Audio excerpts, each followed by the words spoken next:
கதைகள் வந்து பைபிள்ல இருக்குது, நீங்க வந்து பைபிளை எடுத்து படிங்க அப்படிங்கிற மாதிரி சொல்றாரு.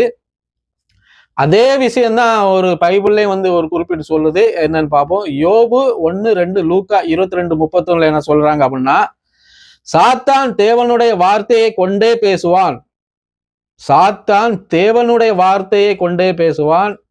தேவன் கொடுத்த வார்த்தை அல்லது வசனத்தை வைத்தே வஞ்சகமாய் நம்மிடம் எதிர்கொள்ளுவான் அப்படின்னு இந்த பைபிள்ல ஒரு வசனம் இருக்குது.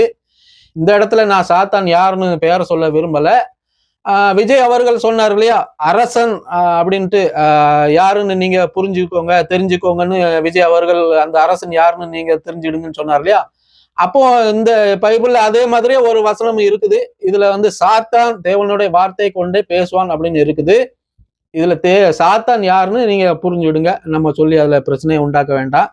நீங்க உங்க கருத்துக்கே நாங்க விட்டுருவோம்.